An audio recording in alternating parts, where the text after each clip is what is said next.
Bom dia a todos e todas, sejam bem-vindos a mais uma TPC de Ciências Humanas. Hoje estamos focados numa temática sugerida por vocês no formulário, sobre as pautas que vocês gostariam de ter aqui na nossa TPC.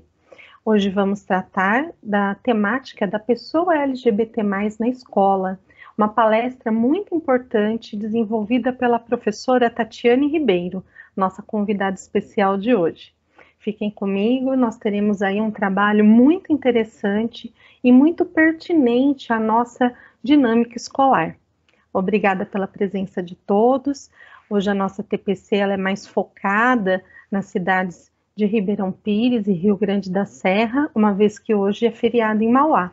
Mas todos os professores de Mauá se sintam convidados a participar também deste nosso trabalho de hoje. Fiquem comigo.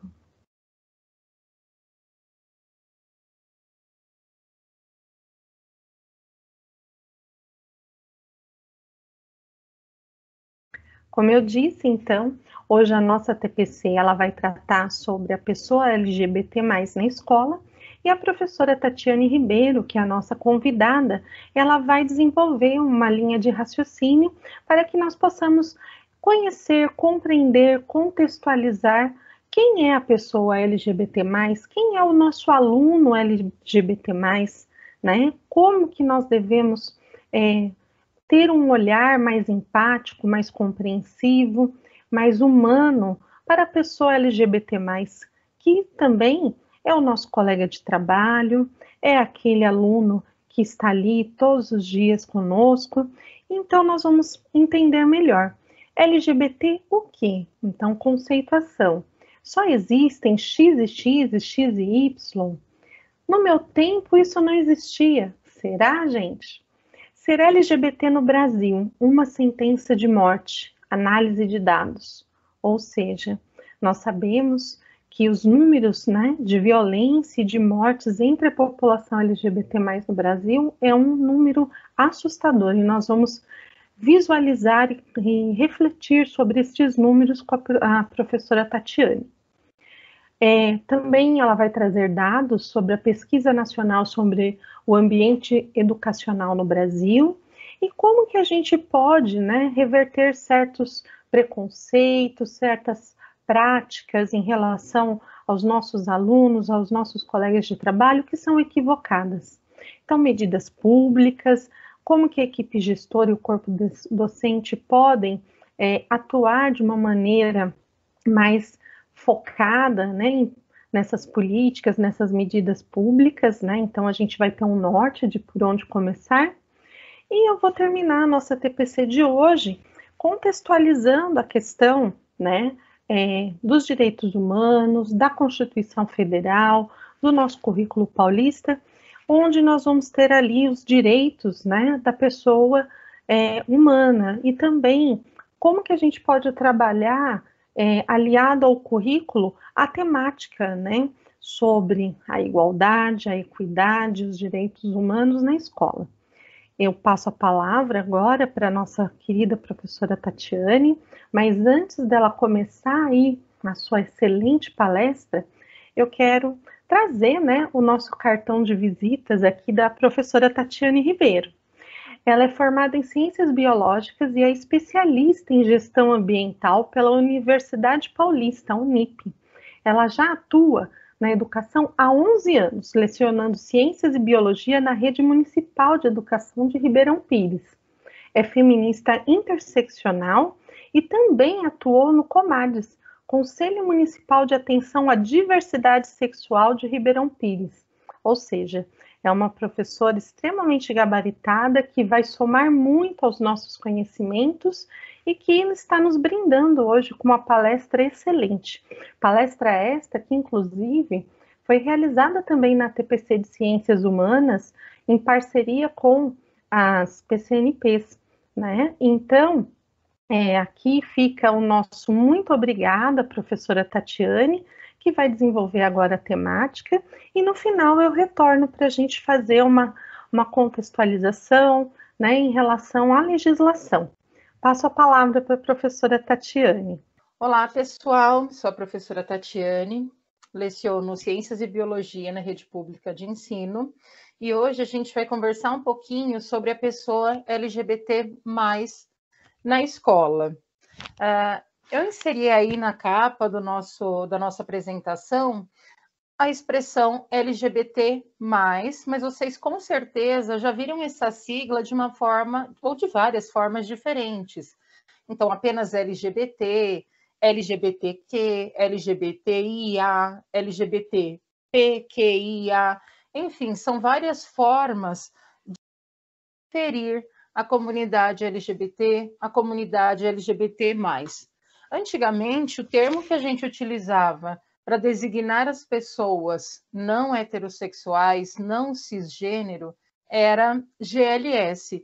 E esse termo foi substituído pela sigla LGBT, em primeiro lugar, porque GLS era uma sigla excludente. Ela levava as pessoas a presumirem que quem não era heterossexual automaticamente e obrigatoriamente só poderia ser uma pessoa homossexual, um gay ou uma lésbica. Houve também a exclusão do S, da sigla, dos simpatizantes, por uma questão de local de fala, reivindicado por muitas pessoas, ou seja, deixar o movimento para quem vivencia as opressões sofridas por pessoas LGBT.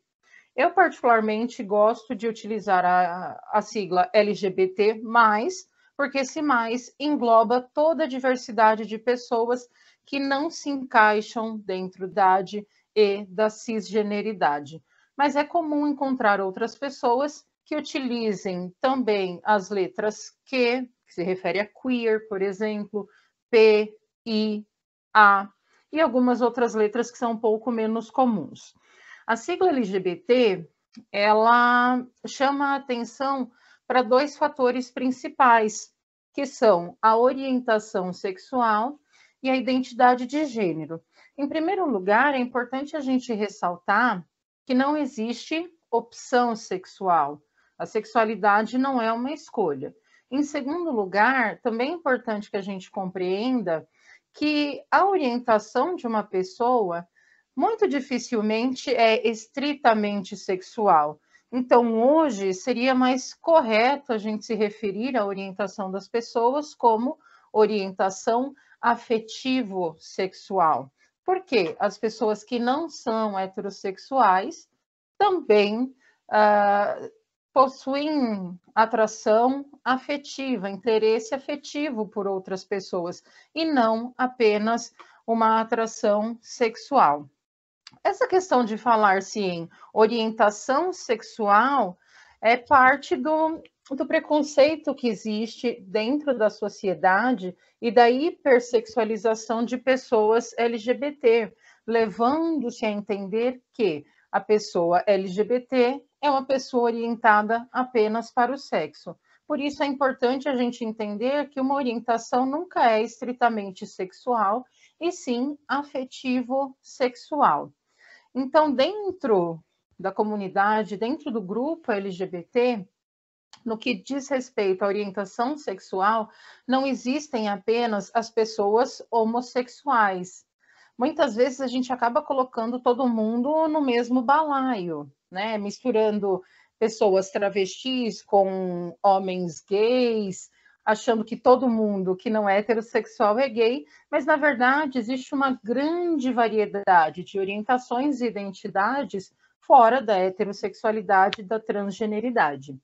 Dentro do espectro de orientações sexuais, além das pessoas heterossexuais, existem os homossexuais, pessoas bissexuais, ou seja, que sentem atração afetivo-sexual por dois gêneros. Existem as pessoas pansexuais e polissexuais, aquelas que sentem atração afetivo-sexual por mais de dois gêneros ou por qualquer gênero.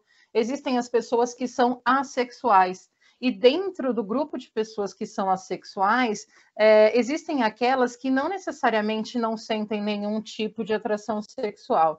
Existem aquelas, por exemplo, que sentem afetividade por pessoas do mesmo gênero, mas não têm atração sexual. Existem aquelas que sentem afetividade por pessoas do gênero oposto, mas não atração sexual. E existem aquelas que são consideradas assexuais, mas que possuem atração sexual, que apresentam atração sexual em casos muito específicos, como no caso da existência de um relacionamento afetivo intenso.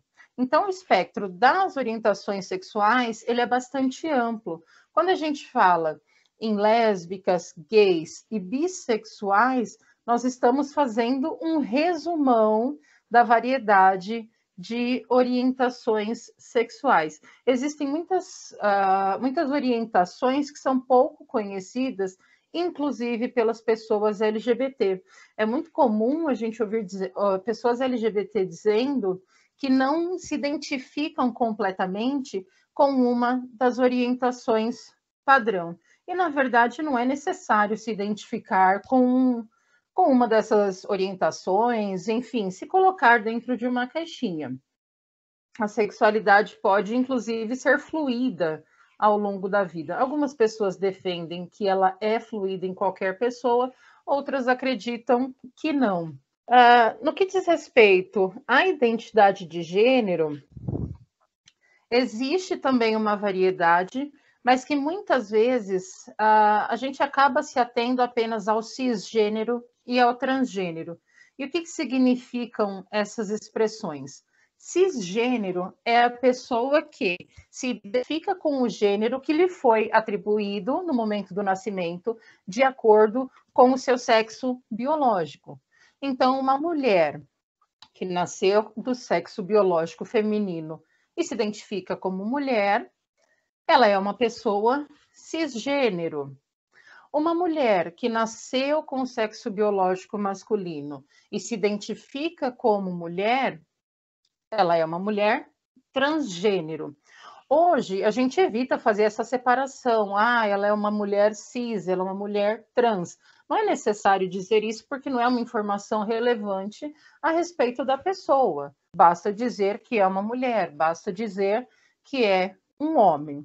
Porém, existem pessoas que fogem também dessa binaridade do cisgênero e transgênero, do identificar-se completamente como um homem, de acordo com os padrões sociedade, ou se identificar completamente como uma mulher, também de acordo com os padrões estabelecidos pela sociedade. Padrões comportamentais, padrões de aparência, de interesses.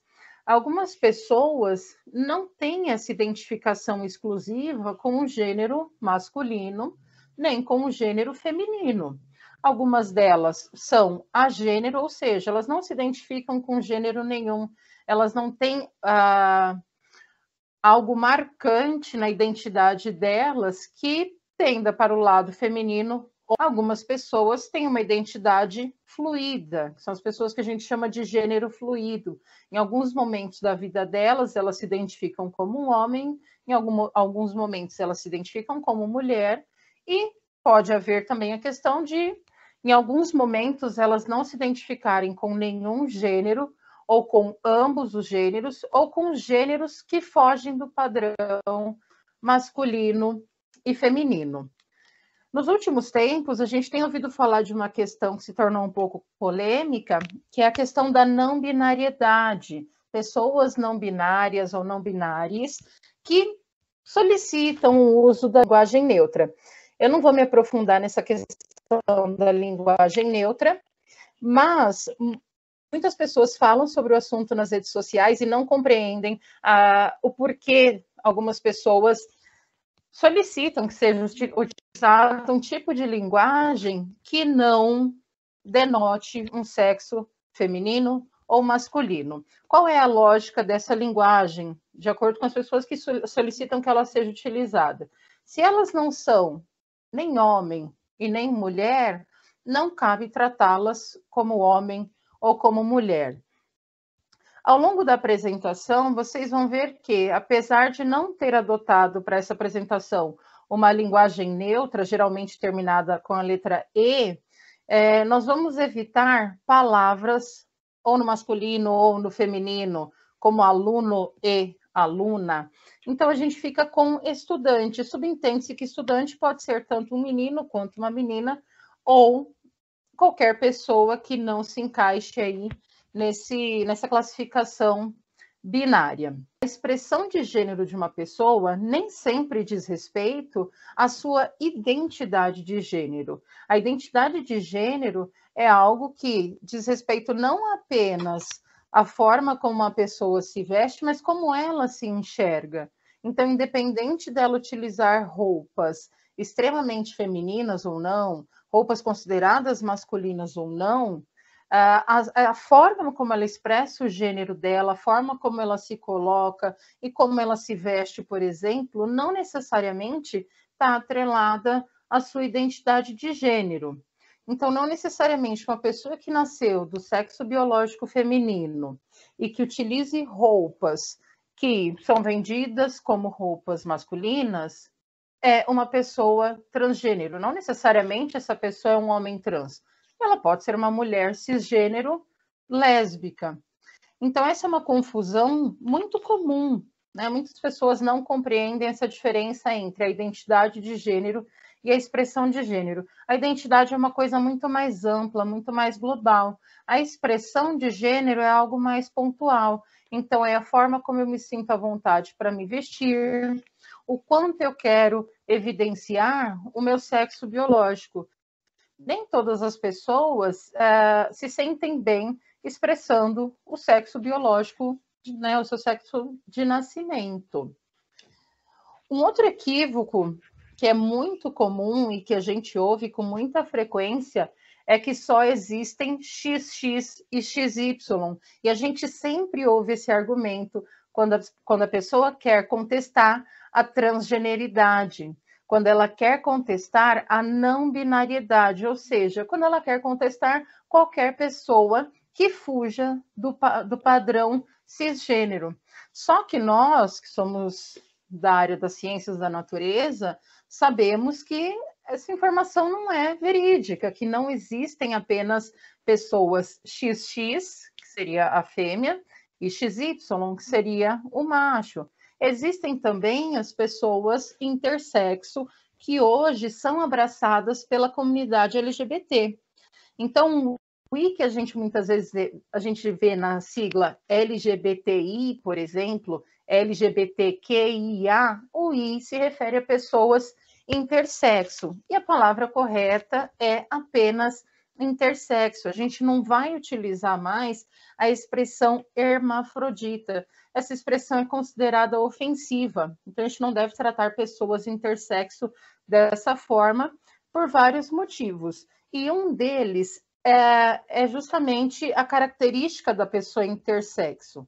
Muitas pessoas acreditam que todo indivíduo intersexo apresenta ambiguidade genital, ou seja, muitas pessoas acham que toda pessoa intersexo possui os dois órgãos genitais e que esses órgãos genitais são completamente formados e que eles são 100% funcionais e férteis, quando nós sabemos que a realidade não é exatamente essa. Nem toda pessoa intersexo apresenta ambiguidade genital. Muitas apresentam apenas a ambiguidade gonadal, ou seja, apresenta as gônadas e muitas vezes elas permanecem internas, não sendo possível identificar a intersexualidade do indivíduo sem algum exame um pouco mais profundo. E existem também as pessoas intersexo que possuem apenas uma diferenciação cromossômica. Nem sempre, ao nascimento, é possível saber que uma criança é intersexual. Existem poucas informações consistentes a respeito da população mundial de pessoas intersexuais. Acredita-se aí que que existam entre 0,1 e 1,7% da população mundial intersexual, ou seja, que essa seria a porcentagem de pessoas no mundo que nascem intersexuais. Essa porcentagem de 0,1 a 1,7% da população mundial que possui alguma característica intersexual corresponde aí de 7,7 a 130 milhões de pessoas. É muita gente no mundo para a gente achar que essas pessoas não existem ou que elas são uma exceção. Segundo dados da Organização Mundial de Saúde, 1 em cada 200 pessoas possui alguma característica intersexual, sendo que 1 a cada 1.500 a 2.000 pessoas apresentam ambiguidade genital em algum nível. E isso não é uma novidade. Hoje as pessoas LGBT possuem muito mais voz, mas isso não significa que ser LGBT seja uma moda ou que seja uma invenção dos tempos atuais. Existem relatos históricos de homossexualidade e de relações não monossexuais, né, o que a gente chama de monodissidente, ou seja, de pessoas que mantinham relações afetivas e sexuais com pessoas de mais de um gênero desde a antiguidade, né? Inclusive na Grécia Antiga.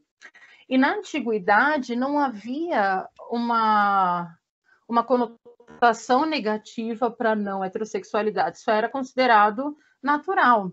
A homossexualidade passou a ser considerada antinatural a partir do século IV, por Constantino. Então, quando Constantino se converteu, ele determinou que a homossexualidade era antinatural, porque o sexo deveria ser praticado apenas com o intuito reprodutivo. E a partir daí é que as pessoas homossexuais começaram a ser perseguidas, como pervertidas e até mesmo como criminosas. É claro que naquele período a população mundial era muito menor e as pessoas não tinham acesso à informação que nós temos hoje. Então, qualquer um que dissesse que algo era errado era acreditado pelas pessoas. Aquela nova regra, aquela nova lei se espalhava até por conta do domínio religioso. Então, tudo aquilo que vinha de religiões acabava sendo imposto como uma verdade e ele tinha que ser cumprido. Um dos momentos da nossa história em que a perseguição a pessoas LGBT ficou mais evidente foi durante o nazismo, em que pessoas LGBT, assim como outras minorias, passaram a ser perseguidas, presas, elas serviam como cobaias nos campos de concentração. Então, homens gays recebiam grandes quantidades de hormônios masculinos para ver se eles se tornavam heterossexuais. Eles eram obrigados a manter relações com garotas de programa, né, com prostitutas, como forma de punição pela homossexualidade deles. Então, eles sofriam tortura, o uniforme deles era marcado de modo que todos soubessem que eles eram homossexuais.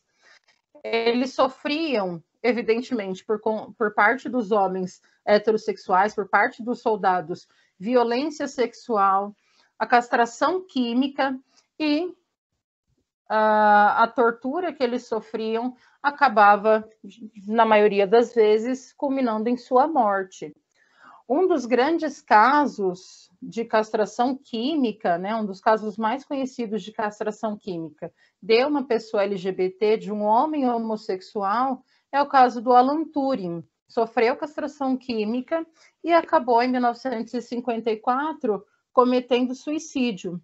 E isso mostra o quanto não importa quais sejam os atributos de uma pessoa LGBT na nossa sociedade.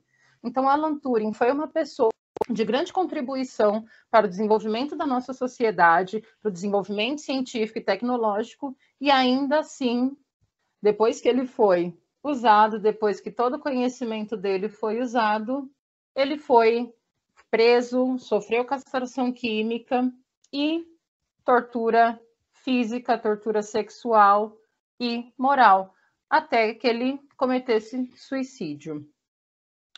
O cenário da população LGBT no mundo começou a sofrer mudanças a partir do final da década de 60, a partir de um evento conhecido como Rebelião de Stonewall, que aconteceu em Nova York em 1969. Naquele período, nos Estados Unidos, era muito comum que a polícia invadisse locais que eram abertos a pessoas LGBTs. Esses lugares eram raros porque pessoas LGBTs e outras minorias não eram aceitas na maioria dos estabelecimentos públicos. E havia alguns poucos bares que recebiam pessoas LGBTs, inclusive travestis.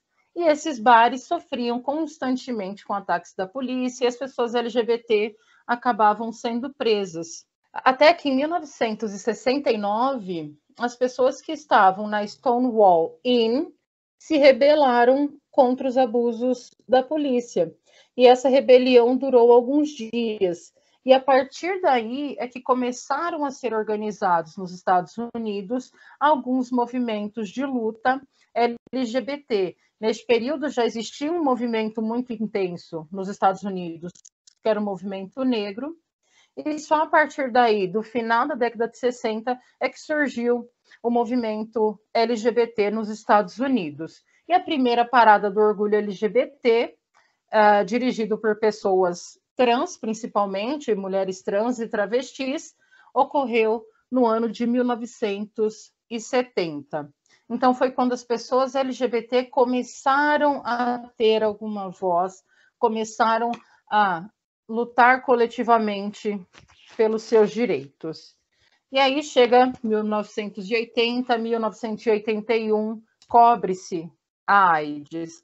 E até hoje a gente não tem uma certeza absoluta de qual tenha sido a origem da AIDS, porém, assim que a doença surgiu, devido ao fato das primeiras pessoas que apresentaram o vírus do HIV serem homens homossexuais, a doença passou a ser chamada de a peste gay. E por mais que hoje a gente saiba que não existe grupo de risco para a contração do HIV, e sim comportamento de risco, muitas pessoas ainda enxergam a AIDS como uma doença exclusiva de pessoas LGBT, em especial de homens gays e de travestis, de mulheres trans. A criminalização e a patologização das diferentes orientações sexuais e identidades de gênero ainda são muito presentes na nossa sociedade. A homossexualidade deixou de ser considerada uma doença, né? Ela saiu da Classificação Internacional de Doenças apenas em 1990. E a OMS só retirou a transgeneridade da classificação de doenças, ou seja, deixou de considerar a transgeneridade como um transtorno mental, né, que era classificado, era chamado de disforia de gênero, ano passado. Ou seja, isso é muito recente. No Brasil, proibido pela Anvisa e pelo Ministério da Saúde, que homens gays, que homens homossexuais doassem sangue. Essa medida foi derrubada apenas em maio desse ano pelo STF. Ou seja, são batalhas ainda necessárias, são preconceitos impostos até mesmo por órgãos públicos, por instituições de saúde. Ou seja, onde a pessoa LGBT deveria ser compreendida e acolhida, ela não é. Ser LGBT no Brasil é uma situação de risco. Não importa onde você more, não importa qual seja a sua conduta, apesar de a homossexualidade e a transgeneridade não serem consideradas crimes no Brasil, diferente de outros lugares do mundo, o Brasil ainda é o país que mais mata pessoas LGBT no mundo, em especial homens homossexuais e travestis. E por coincidência ou não, o Brasil também é o país que apresenta a maior incidência de crimes de transfobia, ou seja, de crimes contra pessoas trans e travestis, sendo que, ao mesmo tempo, também é o país que mais consome pornografia envolvendo pessoas trans e travestis. Eu trouxe aqui para compartilhar com vocês um mapa é o País de 2019, que mostra quais são os países no mundo em que a homossexualidade ou qualquer orientação que fuja à heterossexualidade é considerada crime. E como vocês podem ver, em muitos países a homossexualidade gera prisão, inclusive prisão perpétua, então são esses países que aparecem em rosa, e os países em vermelho punem a homossexualidade com a pena de morte. São 11 países no mundo que ainda punem a homossexualidade com a pena de morte. E em tantos outros existe uma criminalização da homossexualidade. Na América, a gente tem uma condição um pouco melhor, onde há algum nível de proteção à pessoa LGBT. A proteção no Brasil, em termos legais, ela é ampliada. Porém, a gente sabe que, na prática, essa proteção muitas vezes não existe. Por quê? Para adquirir a proteção legal, é necessário que você recorra a órgãos policiais, que você recorra à justiça, e muitas vezes as pessoas que atuam em nome da segurança pública, que atuam em nome da lei, também são LGBTfóbicas, e elas acabam muitas vezes dificultando o acesso da pessoa LGBT à justiça. Muitas vezes acabam dificultando o registro de uma violência que a pessoa LGBT pode ter sofrido. Esse gráfico que eu estou compartilhando com vocês foi produzido pelo Grupo Gay da Bahia, que é a maior organização civil LGBT do Brasil. Todos os anos eles produzem relatórios sobre a violência sofrida por pessoas LGBT no nosso país. E a gente pode ver que, entre os casos registrados, nós tivemos, desde o ano 2000, mais de 4.800 mortes violentas registradas de pessoas LGBT. Esse relatório do GGB não inclui pessoas LGBTs que morreram, por exemplo, de doenças do coração, ou que morreram de qualquer doença aleatória, ou por idade, ou por acidente, enfim.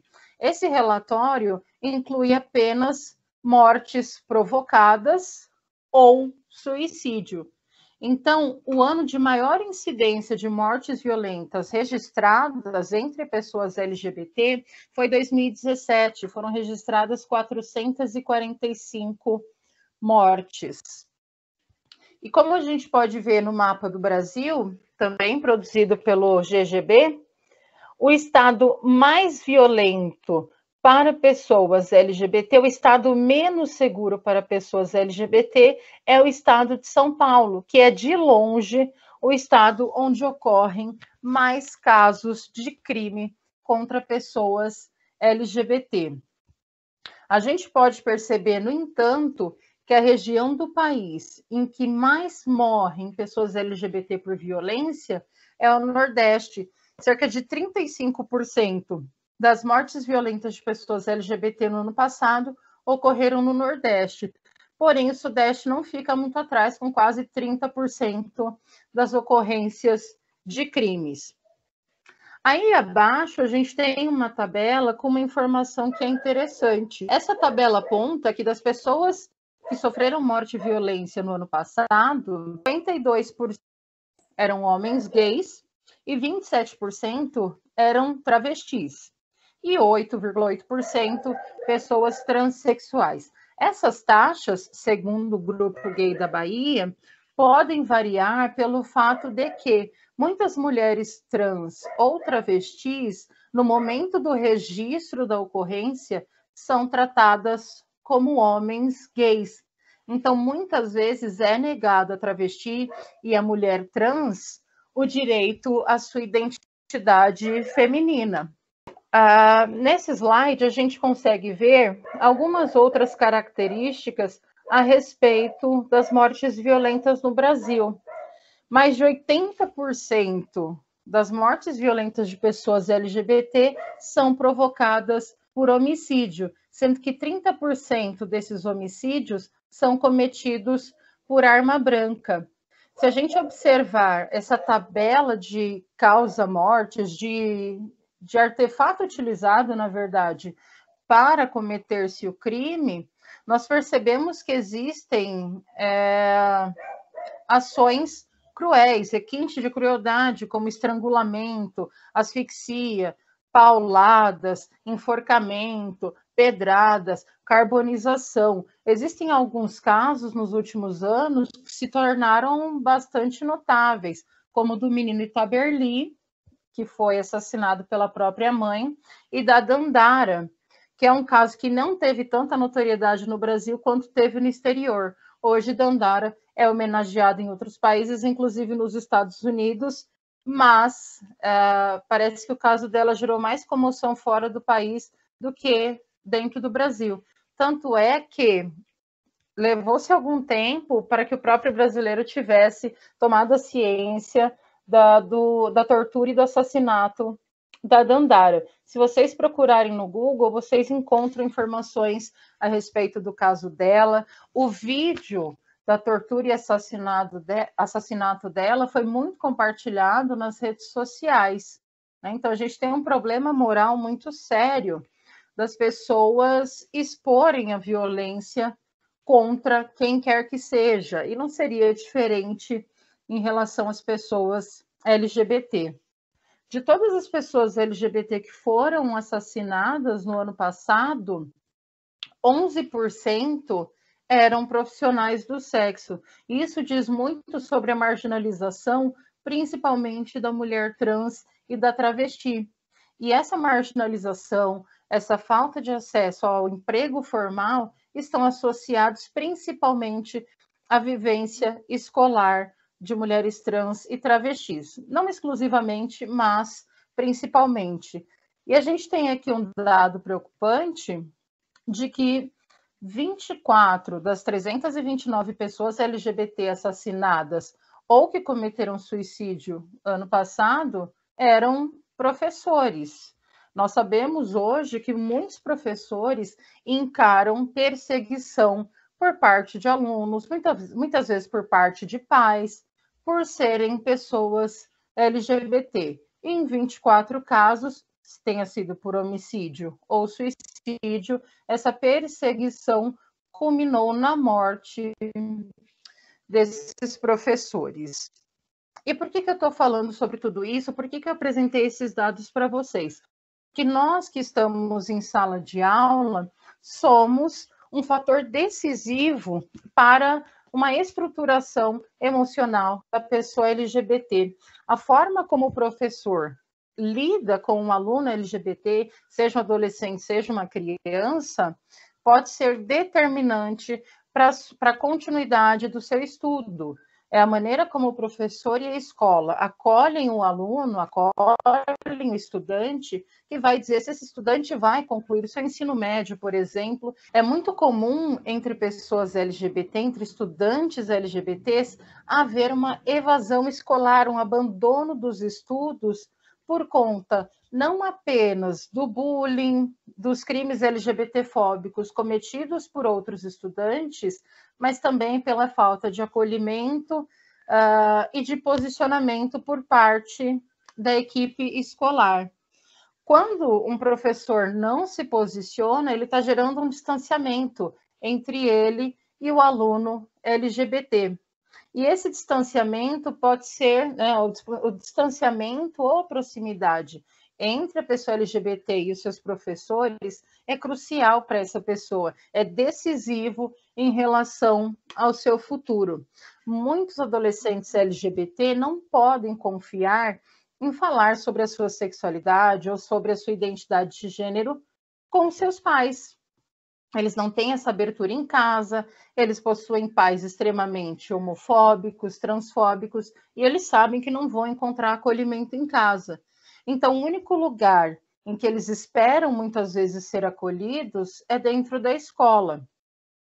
Uma pessoa LGBT que não recebe um acolhimento, além de desenvolver transtornos mentais, em especial transtorno depressivo e ansiedade, acaba perdendo interesse pelo estudo e chegando a outros extremos, né? Não apenas a evasão escolar, mas acaba muitas vezes chegando a outros extremos, como a automutilação e o suicídio. Uma vez uma professora me disse, durante uma palestra, que só os alunos LGBT dela eram agressivos e que só eles falavam palavrão e brigavam com ela. Isso me levou a uma reflexão do porquê que muitas vezes o nosso aluno LGBT tem um comportamento agressivo ou tem um comportamento chamativo. Isso não está necessariamente associado à sua condição sexual ou à sua identidade, à sua condição de gênero. Muitas vezes é a forma que o aluno tem de dizer que algo não está correto com ele, de que algo não está bem dentro dele. Isso não quer dizer que ele não esteja bem com a sua orientação sexual ou com a sua identidade de gênero, mas que ele não está bem com a forma como ele é tratado. E o adolescente é assim, quando ele percebe que ele não é compreendido, ele tende a ter um comportamento que muitas vezes é inadequado. Mas, de maneira alguma, esse comportamento é intencional. Quando a gente fala que o adolescente quer chamar a atenção, ele realmente quer, mas ele quer chamar a atenção para algo que esteja acontecendo, para a insatisfação dele, muitas vezes, com a forma como ele é tratado, para a negação das pessoas em relação ao gênero dele.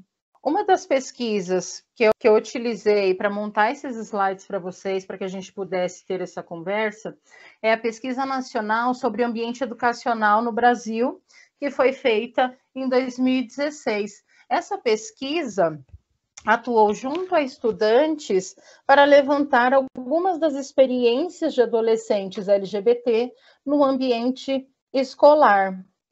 E o que eles perceberam a partir dessa pesquisa, né? Essa pesquisa foi realizada pela Associação Brasileira de Lésbicas, Gays, Travestis e Transsexuais, que é a ABGLT, em parceria com a Universidade Federal do Paraná. E os pesquisadores perceberam que a grande porcentagem dos alunos LGBT tem uma sensação constante de insegurança dentro do ambiente escolar. E essa sensação de insegurança vem sempre a partir de comentários pejorativos que são proferidos por colegas e muitas vezes por trabalhadores da educação e por episódios de violência, seja essa uma violência emocional, violência patrimonial ou até mesmo o extremo da violência física. A maioria dos alunos que foram entrevistados alegou que a medida que a escola toma em relação a essa sensação de insegurança em relação à LGBTfobia não foram o suficiente ou não foram satisfatórias. E daqui a pouquinho eu vou mostrar um gráfico para vocês onde a gente consegue ver melhor, onde a gente consegue visualizar melhor essa porcentagem de satisfação dos alunos em relação às medidas tomadas pela escola. Através dessa pesquisa, chegou-se à conclusão também de que os estudantes que sofriam algum episódio de LGBTfobia dentro da escola tinham muito mais chances de faltar às aulas. Ainda nessa pesquisa, 60% dos adolescentes responderam que se sentem inseguros no ambiente escolar, principalmente por conta da sua orientação sexual e também por conta da forma como esses alunos expressam o seu gênero. Lembrando que a expressão de gênero não necessariamente está relacionada à identidade, ou seja, uma pessoa que nasce do sexo biológico feminino, mas que tem uma expressão de gênero masculina, pode simplesmente ser uma mulher lésbica. Neste outro gráfico, a gente consegue perceber que a grande maioria dos estudantes já ouviram com alguma frequência comentários homofóbicos, né, comentários LGBTfóbicos dentro do ambiente escolar e preconceituosos ou em relação à sua orientação sexual ou em relação à sua identidade de gênero. Então, a gente vê no gráfico, por exemplo, que cerca de 90% dos alunos já ouviram comentários preconceituosos, comentários pejorativos a respeito de pessoas trans.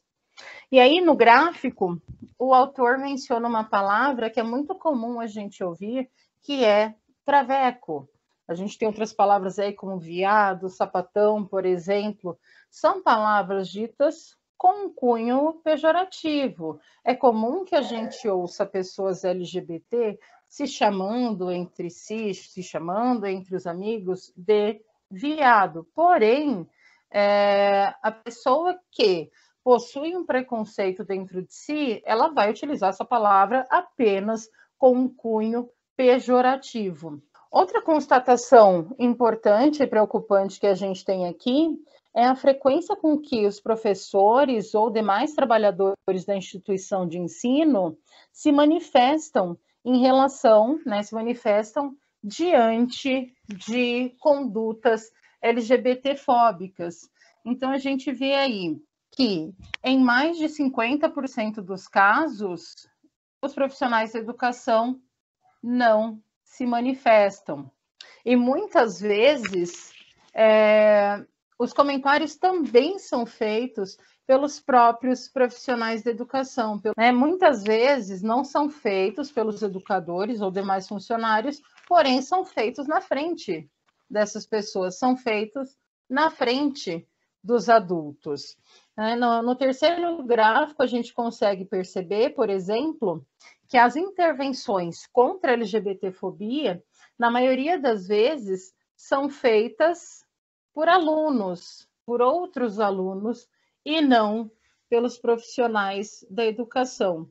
Então, falta muitas vezes o posicionamento do profissional da educação.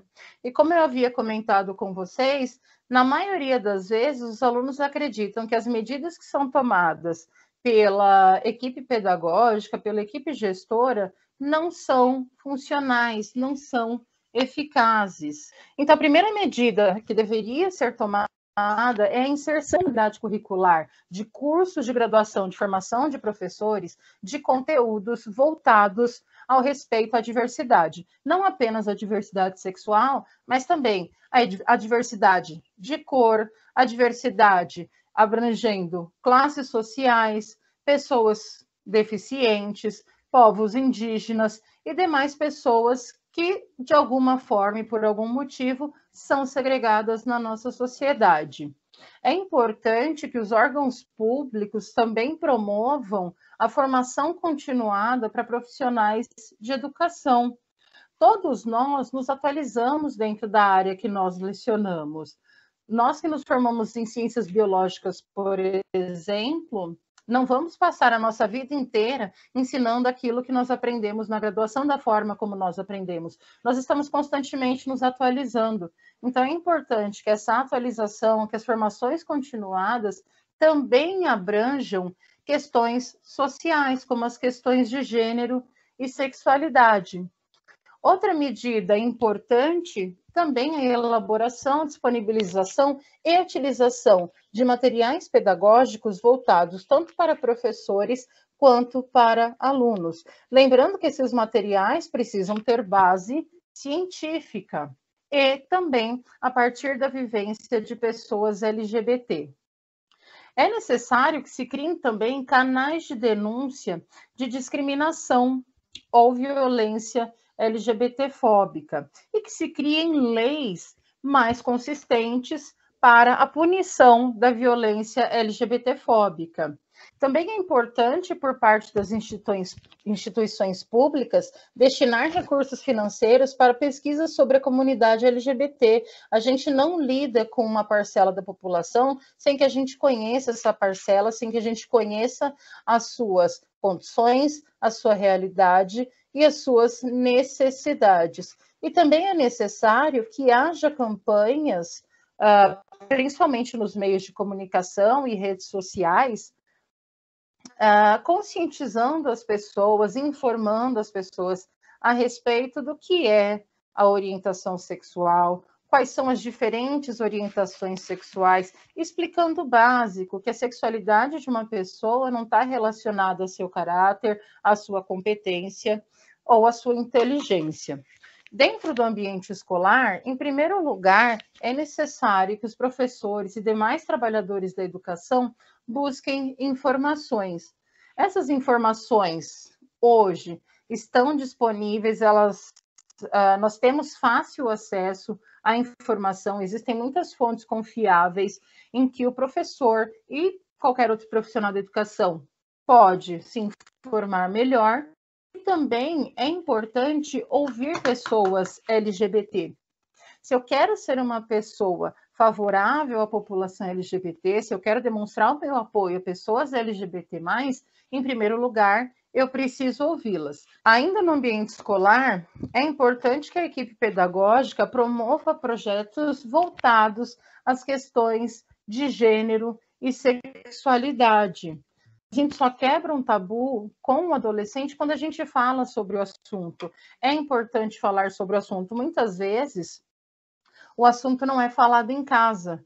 Muitos pais não querem falar a respeito porque acreditam que estão incentivando os filhos a adotarem uma nova postura. Quando a gente sabe que nem a orientação sexual, nem a identidade de gênero são escolhas, são fatores influenciáveis. As pessoas são o que são. Também é importante a gente abolir expressões LGBTfóbicas do nosso vocabulário. É necessário que a gente se abstenha de julgamentos e imposições referentes à orientação sexual, à identidade e à expressão de gênero, não só do nosso estudante, mas também de qualquer outra pessoa, inclusive a respeito de pessoas públicas. Então, a gente deve sempre evitar os julgamentos e comentários negativos a respeito de pessoas LGBT, evidenciando a sua homossexualidade ou a sua identidade de gênero. Ah, então eu tenho que gostar de todos os LGBT+? Não. Ah, eu não posso criticar uma pessoa LGBT? Pode, mas para isso você não precisa evidenciar qual é a orientação sexual dessa pessoa, você não precisa evidenciar qual é a identidade de gênero dessa pessoa. É importante evitar falar, por exemplo, sobre a expressão de gênero das pessoas. Então, questionar o porquê um menino homossexual é dito afeminado, porque ele não tem um comportamento dito masculino. Esses questionamentos, essas afirmações são agressivas. Também é importante que a gente não exponha a orientação sexual ou a identidade de gênero do estudante diante dos colegas e nem mesmo diante da família. Não cabe ao educador expor essa questão para a família. A criança e o adolescente têm o direito de encontrar o melhor momento para falar sobre o assunto com a sua família. De repente, no intuito de ajudar, o professor pode acabar gerando uma situação muito complexa dentro do ambiente familiar do estudante, né? Uma situação até mesmo de rejeição por parte da família. Então, é importante que a gente preserve a individualidade e a privacidade desse estudante. Na grande maioria dos casos, os estudantes conversam entre si sobre orientação sexual e identidade de gênero, mas têm medo de falar a respeito com o professor. Em outros casos, eles não falam a respeito com a família. Para finalizar, eu queria deixar essas duas sugestões de leitura para vocês, que eu mencionei aqui nessa apresentação. Bom, pessoal, por hoje é isso. Eu espero que esse nosso momento, que essa nossa conversa tenha sido útil para vocês, que ela tenha aberto, né, novos horizontes para vocês e que ela possa gerar uma reflexão do nosso posicionamento enquanto seres humanos, enquanto membros da sociedade e enquanto educadores em relação à diversidade sexual e de gênero. Agradeço vocês pela atenção e até mais. Mais uma vez, obrigada, professora Tatiane, pela excelente palestra, foi extremamente enriquecedor. Vocês perceberam que, através de dados, científicos, dados históricos, nós podemos ter uma visão realmente do que é, né, ser LGBT+, né, o que isso significa, as questões de gênero, de sexualidade, as suas diferenças, e para pensar, né, na multiplicidade da existência humana. Então, isso é muito importante. Nós lidamos com esse cenário de diversidade todos os dias da nossa vida e na escola, principalmente. Lidamos com crianças, com adolescentes, e o conhecimento, ele é extremamente importante, balizado em bibliografia científica, saindo do senso comum, né?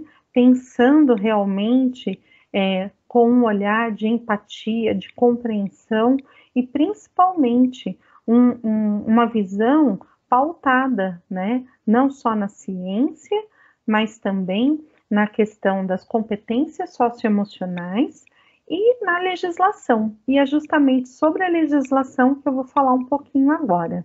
Vou trazer aqui o nosso PPT novamente. Como eu disse para vocês, é muito importante que a gente, dentro, né, de todas as áreas do conhecimento, mas principalmente das ciências humanas, a gente faça essa discussão sobre a pessoa LGBT+, para que nós possamos mostrar para os nossos alunos que ser diferente faz parte, né, do ser humano, né, que nós temos que respeitar toda a diversidade de existências e que nós temos que pautar, né, esse respeito, não só também na questão da empatia, mas também estarmos atentos que esse respeito à diversidade, ele está ali registrado na letra da lei. Então, se a gente parar um pouquinho para pensar, né, em 1948, quando é assinada, né, a Declaração Universal dos Direitos Humanos, os artigos 2, o 3, o 5 e o 7, eles trazem ali de uma maneira bem enfática a questão, né, da diversidade, do respeito a essa diversidade, de assegurar direitos à existência plural, né, e que ninguém deveria ser tratado de maneira desrespeitosa ou preconceituosa. Vamos retomar esses artigos. O artigo 2º, ele fala: toda pessoa tem a capacidade para gozar os direitos e liberdades estabelecidos nesta declaração, sem distinção de qualquer espécie. Então, a gente veio trabalhando aí durante os últimos meses, né, a questão do ERER, nós falamos muito sobre a questão do preconceito racial, mas nós temos também que tratar a questão do preconceito de gênero. Então, né, não só o preconceito de gênero, mas o preconceito sexual, né? Então, nós temos ali subsídios legais para fazer esse trabalho também com o nosso aluno, para balizar o nosso trabalho dentro da escola. Então, sem distinção de qualquer espécie, seja ela de raça, cor, sexo, língua, opinião, que é algo que a gente também tem tido aí vários embates, né? Às vezes bastante acirrados, principalmente nas redes sociais, ou de outra natureza, origem nacional, social, riqueza, nascimento ou qualquer outra condição. Então, a Declaração Universal dos Direitos Humanos, ela coloca enfaticamente que nós não devemos aceitar nenhum tipo de distinção de qualquer espécie, porque todas essas distinções, elas levam a preconceitos, elas levam a impedir que as pessoas tenham direito, né, à igualdade, à justiça, a condições de vida dignas. O artigo 2º, ele fala: toda pessoa tem direito à vida, à liberdade e à segurança pessoal. E nós vimos aí nos dados que a professora Tatiane trouxe, quão frágil e quão vulnerável está a população LGBT que mais em frente, né, a todo o cenário de violência e de discriminação que vai colocar em risco a sua vida, o seu direito de existir.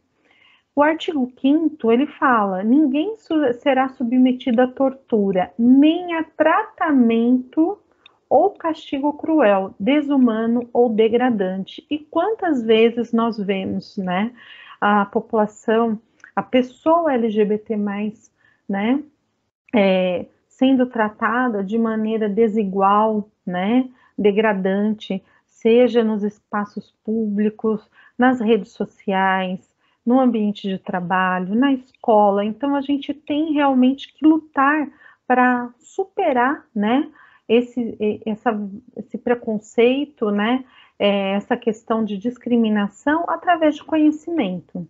O artigo 7º, todos são iguais perante a lei e têm direito, sem qualquer distinção, à igual proteção da lei. Então, nós temos que lutar para que isso realmente aconteça, que não fique apenas no papel, né, gente? Porque quando a gente fala de igualdade, igualdade em direitos e deveres, mas muitas vezes os direitos não são assegurados à população, à pessoa LGBT, né? Então, todos têm direito à igual proteção contra qualquer discriminação que viole, né, a presente declaração, ou seja, a Declaração dos Direitos Humanos, e isso vai ficar também conectado com a Constituição Federal. Vamos ver? No artigo 5º da Constituição Federal, a nossa Constituição de 1988, a nossa 7ª Carta Constitucional, né, a Constituição cidadã, ela traz ali uma conexão forte, né, com a Declaração dos Direitos Humanos. Então, no artigo 5º, lá está, todos são iguais perante a lei, sem distinção de qualquer natureza. Vocês vejam a conexão com a declaração bem nítida aqui, garantindo-se aos brasileiros e residentes no país a inviolabilidade do direito à vida, à liberdade, à igualdade, à segurança e à propriedade, nos termos seguintes. E aí a gente vê, né, que a Constituição brasileira, no artigo 5º, ela ali traz um resumo de como devem ser garantidos os direitos que são fundamentais a todos os brasileiros. E esses direitos, eles são imprescindíveis para que se alcance os seus objetivos maiores, né, da Constituição, que estão no artigo 3º. O artigo 3º, ele fala: constituem objetivos fundamentais da República Federativa do Brasil. Então, nós temos ali quatro parágrafos, né, que vão estar ali trazendo para a gente quais seriam, né, os direitos, né, aquilo que se almeja na Constituição. Então, primeiro, construir uma sociedade livre, justa e solidária. Segundo, garantir o desenvolvimento nacional. Terceiro, erradicar a pobreza e a marginalização e reduzir as desigualdades sociais e regionais. E olhem bem aqui o 4º parágrafo, né? Promover o bem de todos, sem preconceitos de origem, raça, sexo, cor, idade e quaisquer outras formas de discriminação. É bem clara a conexão entre o artigo 5º e o 4º parágrafo do artigo 3º. E a gente só consegue realmente falar em igualdade e falar em erradicar a pobreza e a marginalização se nós conseguimos realmente promover, né, essa igualdade, essa equidade. E isso se dá através do quê? Através de educação, através de elaboração de políticas públicas, através das nossas ações também individuais. E como professor, como que a gente pode trazer isso para a realidade da escola? Quando a gente fala do currículo paulista, né, e as competências específicas da nossa área, aqui eu peguei apenas o ensino fundamental, porque a gente vai estar trabalhando mais a fundo aí nos próximos meses, né, o novo ensino, o novo currículo do ensino médio, mas aqui, só para a gente ter uma ideia, só a competência geral 1 e a 4 já resumem essa ideia de promover a igualdade, de se combater os preconceitos de qualquer espécie. E nós temos ali dentro das habilidades, dentro dos objetos de conhecimento da nossa área, vários conteúdos, né, várias oportunidades para que nós possamos ali desenvolver essas competências. Então, a primeira competência é compreender a si e ao outro como identidades diferentes. Como a gente disse, o ser diferente não é um problema. O problema é você fazer a distinção entre as pessoas e não assegurar que essas pessoas tenham igualdade de direitos e deveres, né?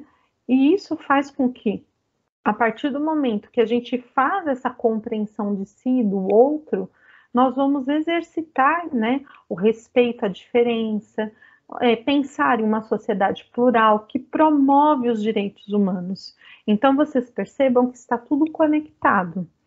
E nós vamos trazer essa questão da sociedade plural e da promoção dos direitos humanos sempre através das nossas habilidades, através dos nossos objetos de conhecimento, de uma maneira cada vez mais real, mais prática para o nosso aluno dentro da escola, né?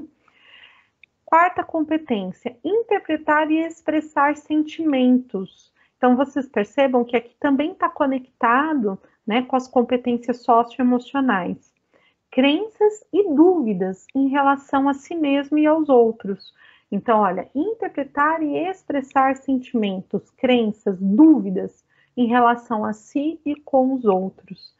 Então, isso vai trazer, né, a questão das diferentes culturas, ela vai trazer um instrumental para a gente ter ali da investigação das ciências humanas, e isso vai gerar a promoção do acolhimento, da valorização da diversidade dos nossos alunos, né, dos indivíduos como um todo, dos grupos sociais distintos, e vamos então valorizar saberes, identidades, culturas, potencialidades, sem preconceitos de qualquer natureza. Eu creio que a expressão-chave aqui é combater preconceitos. E como que a gente combate preconceitos? Através de conhecimento. Então, a escola é o espaço privilegiado para que a gente possa fazer esse estudo, essa pesquisa, a discussão, né, e a reflexão sobre a questão da igualdade, dos direitos humanos e da multiplicidade de existências. E falar com o nosso aluno que ser diferente é algo natural, porque principalmente na adolescência, a gente tem um conflito, né, dos nossos alunos. Ao mesmo tempo que eles querem pertencer a um grupo, se sentirem incluídos, tem a questão da singularidade, né, da sua individualidade enquanto pessoa. Então, a gente tem que trabalhar bem isso, porque é uma idade de muitas dúvidas, de muitos conflitos internos, mas que é importante que a gente trate tudo com naturalidade à base da ciência. Então, nossa TPC de hoje, ela teve como objetivo estar trazendo para vocês essa reflexão, né, sobre a pessoa LGBT+ na escola, como que a gente aborda o assunto, como que a gente desconstrói, né, algumas ideias equivocadas. Por quê? Porque muitas vezes, como a professora Tati falou, a gente quer ajudar, mas não sabe como e acaba tendo uma postura inadequada. Então, a gente tendo conhecimento, que eu creio que essa palestra ela vai servir de incentivo para que nós pesquisemos ainda mais sobre a temática, para que nós possamos aí quebrar os nossos próprios preconceitos e paradigmas, termos uma compreensão cada vez mais científica e empática em relação à temática, né, da diversidade, e que nós possamos trabalhar cada vez mais embasado em subsídios científicos, legais, para que isso seja realmente aí uma forma de superar preconceitos e que a gente realmente possa construir, né, aulas cada vez mais democráticas, cidadãs, para que realmente o nosso aluno se sinta acolhido e sinta ali a escola como um espaço para ele expressar sua individualidade e exercer o seu protagonismo. Eu espero que vocês tenham gostado dessa sugestão que a gente trouxe aí de vocês, né, com a pauta e a palestra da professora Tati. O link da lista de frequência, mais uma vez, só lembrando, os professores de Ribeirão Pires, né, e Rio Grande da Serra, ou seja, os professores com sede na UE nesses 2 municípios precisam estar ali preenchendo a lista de frequência. Os professores de Mauá, como nós falamos, é apenas um convite. Essa palestra eu acho que é muito construtiva, mesmo que não puderem assistir agora, em algum momento assistam, porque ela foi assim uma palestra pensada com muito carinho para atender a sugestão de pauta de vocês. Meu muito obrigada, obrigada a todos que acompanharam, até a nossa próxima TPC, e o meu muito obrigada, né, à professora Tati e à equipe das PCNPs de Ciências da Natureza que me apresentaram a professora Tati e nos brindaram com essa palestra de hoje. Aqui eu vou finalizando. Até a nossa próxima TPC. Fiquem com Deus, boa semana, bom trabalho. Até a próxima.